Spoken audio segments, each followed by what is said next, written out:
di YouTube channel saya bersama saya, Ri Widya. Dimana kalian udah belum nonton video saya sebelumnya mengenai sekolah sebagai suatu sistem? Kalau belum tonton ya, karena materi kali ini kita akan membahas mengenai manajemen pendidik dan peserta didik. Sama seperti sebelumnya, kali ini saya membuat video untuk memenuhi tugas mata kuliah pengelolaan pendidikan dengan dosen pengampu Dr. Muhammad Kristiawan MPD. Saksikan video saya ya. Kalian pasti penasaran apa itu manajemen pendidik. Sebelum kita bahas apa itu manajemen pendidik, sebaiknya kita memahami dulu apa arti dari pendidik. Pendidik itu sendiri adalah tenaga kependidikan yang berkualifikasi sebagai dosen, guru, konselor, pamong belajar, fasilitator, dan sebutan lainnya yang berkaitan dengan penyelenggaraan pendidikan.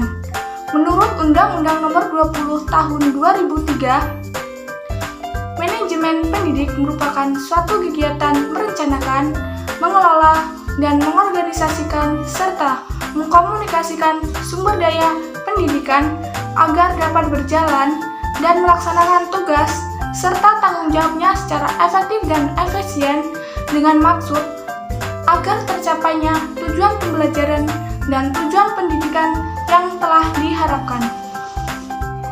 Selain itu, pendidik juga memiliki tugas dan kewajibannya tersendiri. Menurut Supardi, tugas dari seorang guru terbagi menjadi 3. Yang pertama yaitu tugas guru sebagai profesi. Yang kedua, tugas guru di bidang kemanusiaan yaitu sebagai orang tua kedua di sekolah. Yang ketiga, tugas guru di bidang kemasyarakatan yaitu mendidik dan mengajarkan kepada masyarakat untuk menjadi warga negara yang bertanggung jawab dan menjunjung tinggi nilai moral. Ada juga yang namanya kewajiban pendidik. Menurut Undang-Undang Nomor 20 Tahun 2003, kewajiban dari seorang pendidik yaitu 1. Menciptakan suasana kependidikan yang bermakna, menyenangkan, kreatif, dan dialogis. Yang kedua, mempunyai komitmen untuk profesional dalam meningkatkan mutu pendidikan. Dan yang terakhir yaitu memberikan tauladan serta menjaga nama baik profesi, lembaga, dan kedudukan sesuai dengan kepercayaan yang diberikan kepadanya. Selain tugas dan tanggung jawab tadi, pendidik juga mempunyai hak. Sesuai dengan Undang-Undang Nomor 20 Tahun 2003, hak dari seorang pendidik yaitu 1. Penghasilan dan jaminan kesejahteraan yang pantas dan memadai. Yang kedua yaitu penghargaan sesuai dengan tugas dan prestasi kerjanya. Yang ketiga, pembinaan karir. Yang keempat, perlindungan hukum dalam melaksanakan tugas dan haknya. Yang kelima, kesempatan dalam menggunakan sarana, prasarana, dan fasilitas pendidikan. Nah, kita tadi kan udah bahas dari tugas, dari kewajiban, dan hak dari seorang pendidik. Selanjutnya, apa sih peran dari seorang pendidik? Menurut Supardi, peran dari seorang pendidik yaitu 1.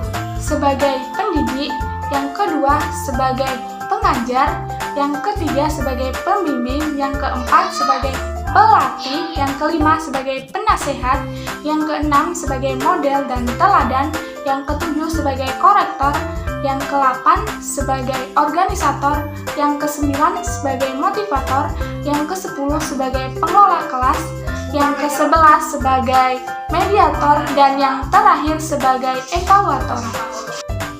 Seorang pendidik juga harus memiliki penguasaan terhadap kompetensi-kompetensi. Apa saja sih kompetensi-kompetensi yang harus dikuasai oleh seorang pendidik?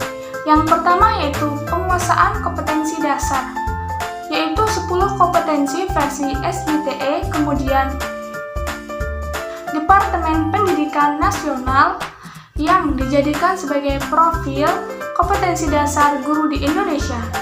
Yang kedua yaitu penguasaan kompetensi pedagogik, kepribadian, sosial, dan profesional.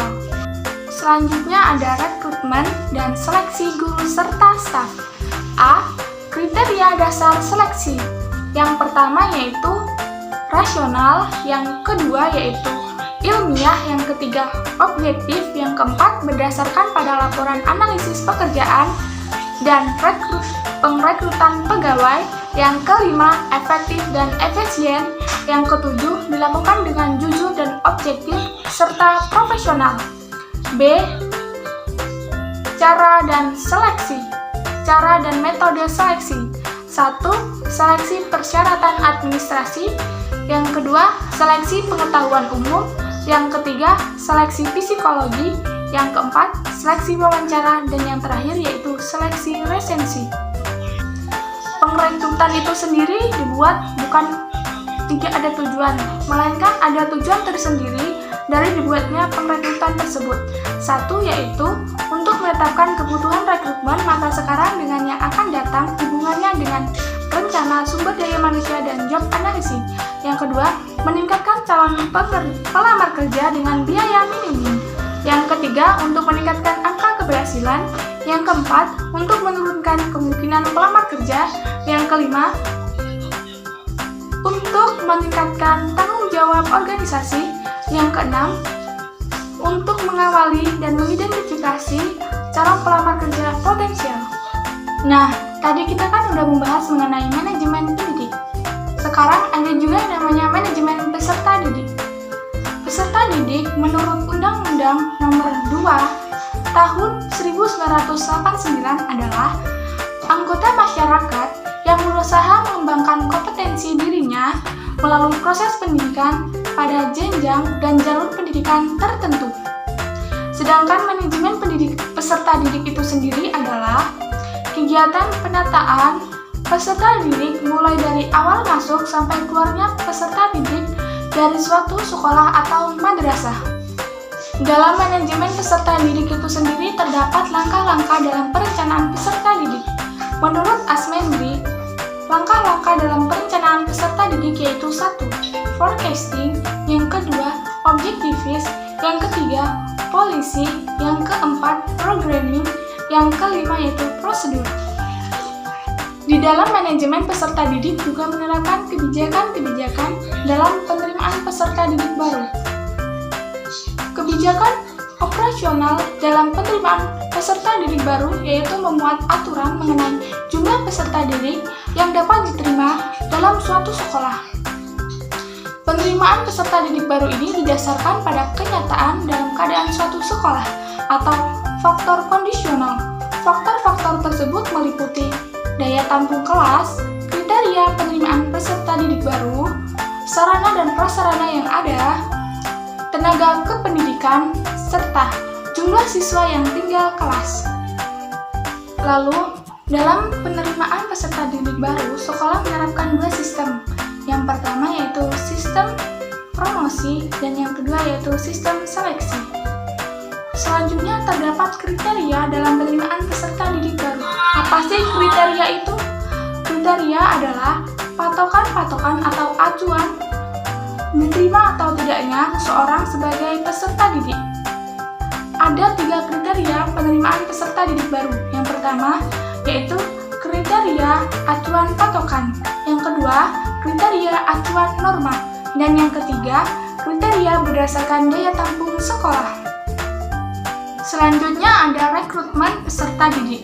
Rekrutmen peserta didik merupakan proses pencarian dan penentuan diterima atau tidaknya peserta didik dalam suatu sekolah. Menurut Asmendri, terdapat prosedur dalam pengrekrutan peserta didik itu sendiri. Yang pertama yaitu pembentukan panitia penerimaan peserta didik. Yang kedua, rapat penerimaan peserta didik. Yang ketiga, yaitu pembuatan, pengiriman atau pemasangan pengumuman.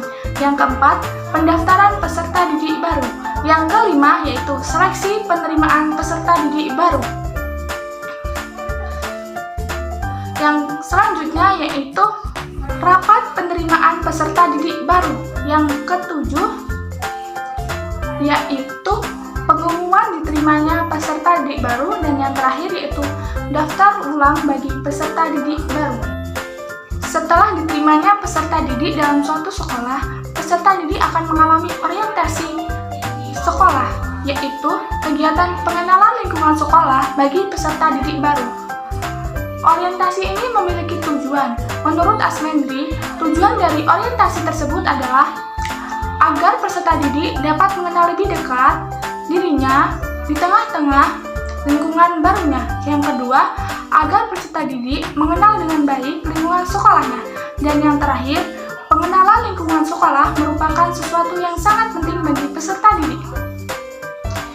Selain itu, fungsi dari orientasi ini yaitu bagi peserta didik yaitu wahana untuk menyatakan dirinya dalam konteks keseluruhan lingkungan sosial.